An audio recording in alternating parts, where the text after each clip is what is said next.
touching on the issue from different perspectives, the international law, the European law, also expert and civil society. It's now becoming very clear that the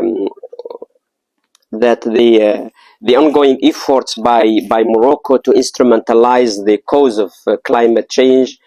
climate justice, and the renewable energies to consolidate its occupation to our territory, to Western Sahara, should be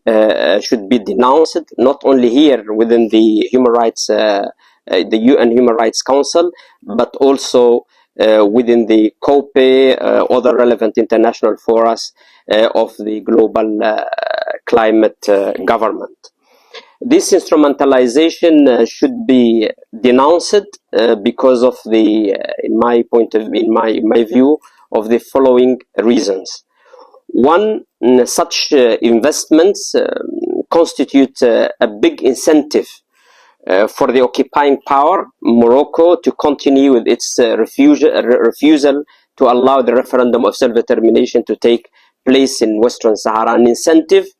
to Morocco, but particularly to the royal family in Morocco. So two facts only to illustrate how Morocco has integrated this renewable energies and climate change within the whole machinery of the occupation to the territory of Western Sahara. The first one is the fact that all wind farms in the occupied territories belong to Nareva, which is the wind energy company belonging to the royal holding. The second fact,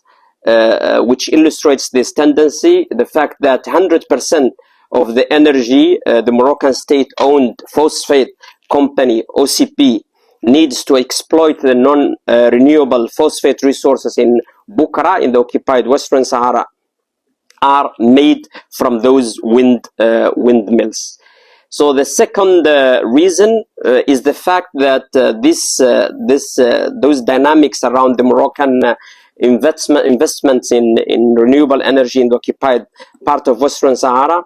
it is further complicating the international commitment to the political and just solution for the conflict in Western Sahara, because of this generation on the long run of dependency, especially of the European Union market of renewable energies on the occupation of Western Sahara as a fact. Some reports, and I think Western Sahara Resource Watch is one of the NGOs that are producing this report, that by 2050, basically 100% of all the renewable energy produced by Morocco will be generated from the occupied part of Western Sahara. The third element, or the third reason why those investments should be denounced, is the fact that they are contributing largely in financing the military occupation of the territory of Western Sahara, and by extension financing also the repression which is going on in the territory of Western Sahara, the systematic expulsion of the international observers, but also the violations that they are largely denounced by all international humanitarian organizations. I want to refer to the fact that Morocco is holding onto the territory of Western Sahara thanks to two elements. One of them is the repression on the civilian population, and the fact that Morocco basically is having a blockade on the territory, preventing any international observer from having access to the territory. And I think this is regularly denounced here in the UN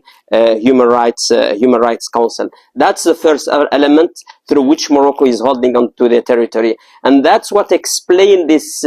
this history that Morocco, this fear that Morocco always shows when it comes to having an expansion of the mandate of the UN mission in the territory MINURSO to include the human rights, because they know that once the Sahrawis in the occupied territories feel an international responsibility and international supervision of the human rights in Western Sahara, that will be really the day where Morocco will start losing the control of the territory. And the second one, of course, is the exploitation of the natural resources of Western Sahara and using them to finance its own occupation of the territory. And the third element why this should be denounced, because it is also contributing largely in the demographic colonization of the territory of Western Sahara, the dispossession of the Sahrawis of their lands, and the expansion of the colonies and the settlements in the territory, which constitutes a crime against humanity according to the international humanitarian law within the context of occupation. And the fourth reason, where Manuel has touched on largely, that those ongoing efforts constitute a framework in which Morocco continues to violate the international law, of course, the status of the territory being distinct and separate from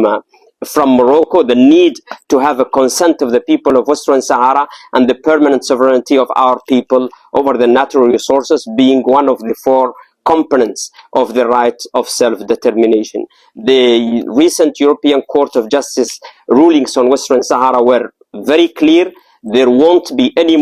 legal context in which those companies can continue operating in Western Sahara. So companies such as Siemens and NL should withdraw from the territory, and they cannot continue operating as they are doing now. So, and to conclude, we think that time has come really to place this issue on the top of priorities of the international community to address, because we don't think that there will be any climate justice with no human rights